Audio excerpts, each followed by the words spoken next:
Olá, estamos aqui com o nosso podcast Clube do Bem-Estar. E tome nota aí, além das mídias sociais, o Clube do Bem-Estar também está no YouTube, tá bom? E eu estou aqui com um grande prazer de receber aqui a professora Simone Topke, né? Ela, além de ser professora da Descomplico na América, ela tem uma vivência muito legal, bacana, com a área de saúde mental, não é isso? Você pode falar um pouco mais de você, Simone? Sim, posso sim. Eu sou psicóloga, né, psicóloga clínica e também docente aqui da Uniamérica, do curso de psicologia, supervisora. Tive um percurso desde do início da minha graduação na área da saúde mental, sempre me interessou muito, né, entender melhor o que traz tanto sofrimento para as pessoas, né, e até causando às vezes alguns transtornos, né. Tive a oportunidade de trabalhar aqui no município de Foz do Iguaçu como diretora da saúde mental, na primeira diretoria de saúde mental aqui do município. Uma experiência muito rica também, que a gente consegue, entrar em contato, né, com muitas realidades, assim, diversas. Sim. Não, e o mais legal aqui, ela veio vestida a caráter, cara. Falar é a melhor solução, Setembro Amarelo, né? Muito bem. Olha, nós temos aqui muitas coisas importantes relacionadas a esse tema do suicídio, né?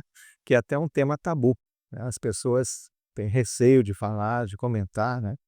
E hoje a gente pretende, assim, tentar ajudar as pessoas, né, a entender o problema e quem sabe, se perceber alguém com esse problema ou ela mesma tiver, que tipo de qual é o melhor encaminhamento, né, qual a melhor solução aí. Ah, professora, por que que as pessoas têm tanto medo de falar no tema suicídio? A gente pode pensar, assim, em várias causas, né, que podem estar por trás desse medo. Mas como você mesmo falou, ainda é um tabu na nossa sociedade, né. A morte, de um modo geral, se tornou tabu, tem vários, pesquisadores que mostram historicamente, né, como que o homem foi também se distanciando da morte. Hoje em dia, a maioria das mortes acabam acontecendo em hospitais, em UTI, antigamente era em casa, né, no ambiente doméstico, a gente tinha uma outra relação com a morte, mas além disso, eh, o suicídio ele está muito conectado com o sofrimento, né. A maioria das pessoas que atiram a sua própria vida não é porque elas queiram de fato morrer. No fundo elas querem, terminar com aquela angústia, né, com aquele sofrimento Uhum. que elas estão sentindo.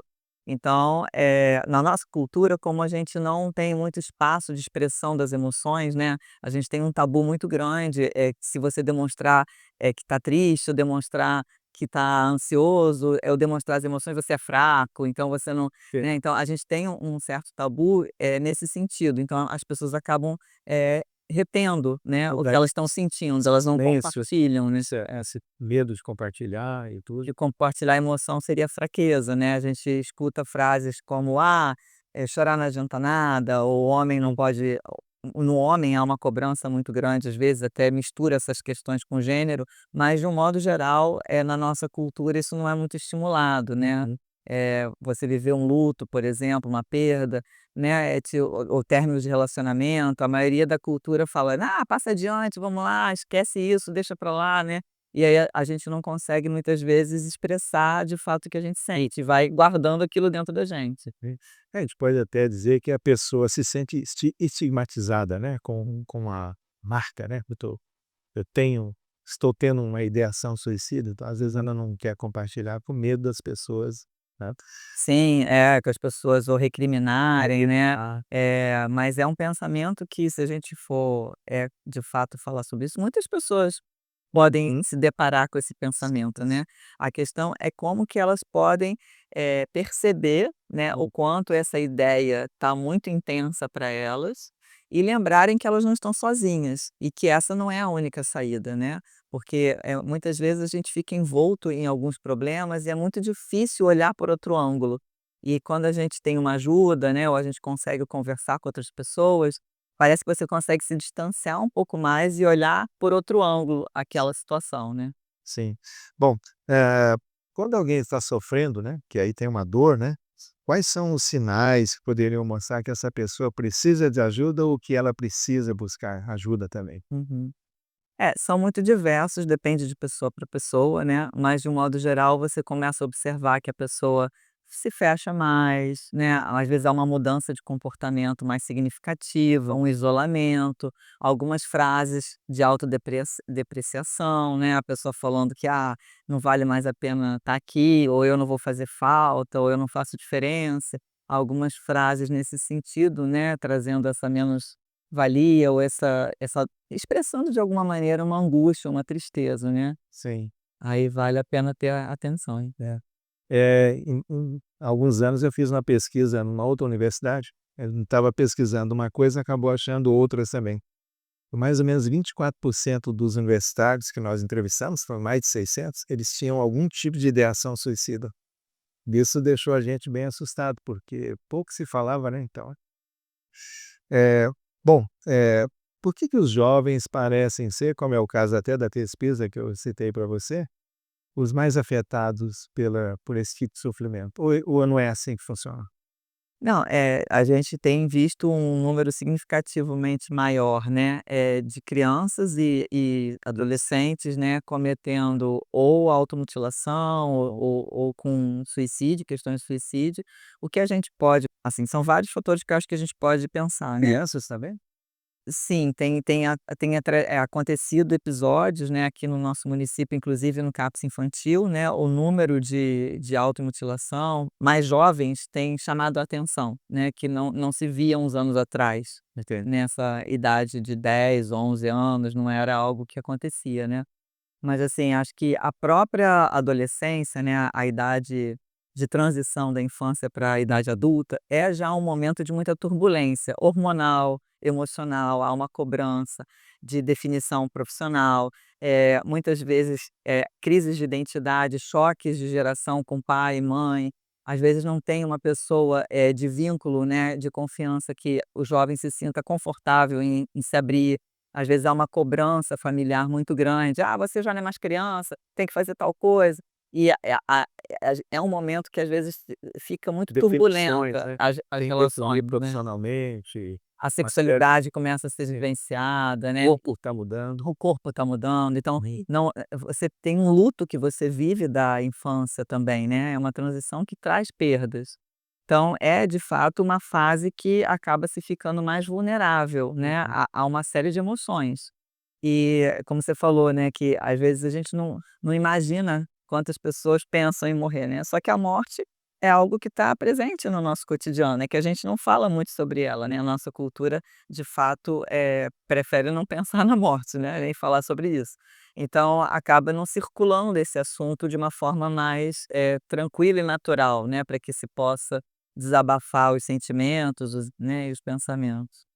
Existe uma ideia de que se nós começamos a falar sobre esse tema, que isso poderia desencadear Sim, um sim. comportamento de suicídio. Por exemplo, a imprensa não noticia suicídio, justamente para isso não acontecer. Como é que funciona isso na prática?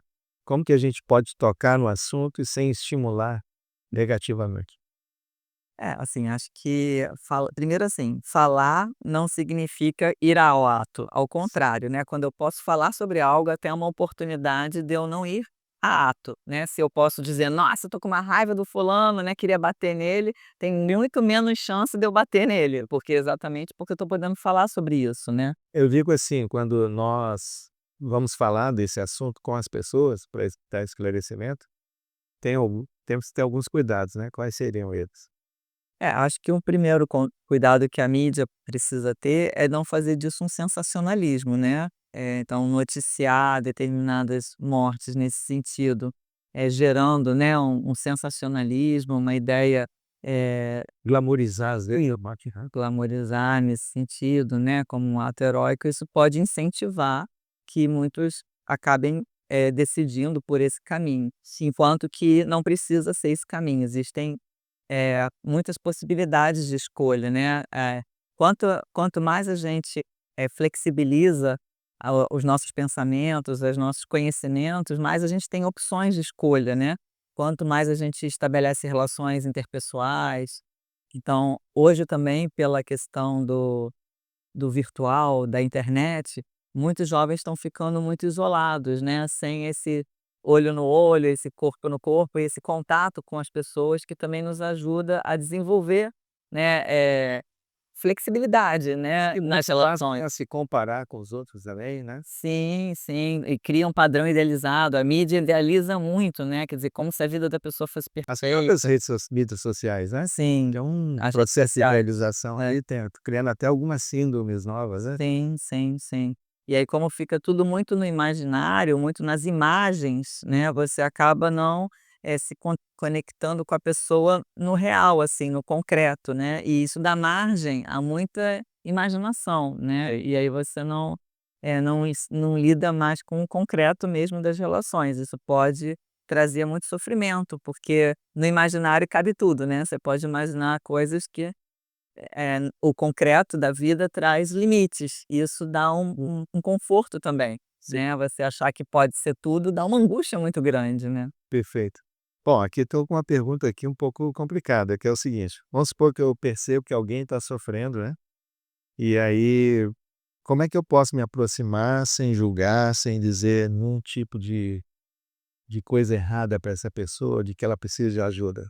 Como é que eu ou então se o melhor caminho seria indicar para um tratamento, como fazer isso sem complicar as coisas? Sim, acho que no dia a dia uma coisa muito importante que a gente pode desenvolver é uma escuta empática, né. A gente tem uma tendência a querer resolver o problema do outro, ou dar conselho, ou dizer o que ele tem que fazer, ou às vezes a pessoa está falando uma coisa, a gente já começa a falar da gente, já traz um exemplo nosso, já passa por cima do que a pessoa está falando. Então, poder simplesmente escutar a pessoa, né, de uma forma empática, sem, dizer para ela: "Ai, não fica assim", ou "Não sente isso", ou "Isso é bobagem", ou "Vai passar", né. Só ouvir, né, e às vezes dar valor ao que aquela pessoa está sentindo é muito importante. Hum. E também, lógico, encaminhar, sugerir profissionais que possam ajudar, Cer mas essa escuta, né, empática, que não julga, que acolhe, que valida o sentimento da pessoa, que reconhece que ali tem um sofrimento, é muito importante também. e daí também é muito importante o nosso estudante da Descomplica na América saber do papel do NAI, né, o NAI está aqui para Sim. prestar esse atendimento também, né. Professora, que mensagem você deixaria para quem está em silêncio agora, com medo de pedir ajuda? Você acabou de falar aí de uma série de possibilidades, agora vamos ver, assim, da pessoa que está passando por essa dor. Sim. Acho que em primeiro lugar lembrar que somos humanos, né, e tem momentos em que a gente sente realmente muita angústia, muita tristeza, e que tudo bem, né, sentir isso, e que não você não está sozinho, né, existem muitas pessoas que estão disponíveis para te ajudar. Hum. O NAI é um recurso, a gente tem plantões aqui, mas não só o NAI, né, tem os amigos, tem profissionais, tem familiares, tem serviços especializados que estão prontos para uma escuta. E vale a pena falar, né, quando a gente fala, de alguma maneira a gente canaliza aquela dor, e aí já dá possibilidade de se criar outras coisas a partir dela, né. Nós tivemos aqui o grande prazer de conversar com a professora Simone Top, já agradecemos muito as informações que você Obrigada passou pela também, oportunidade. tá, muito obrigado. E você que está aí nos assistindo, fique atento aí, porque o Clube do Bem-Estar vai ter mais produções interessantes como essa, para você poder curtir e compartilhar com os amigos. Um abraço e até a próxima. Obrigada, até.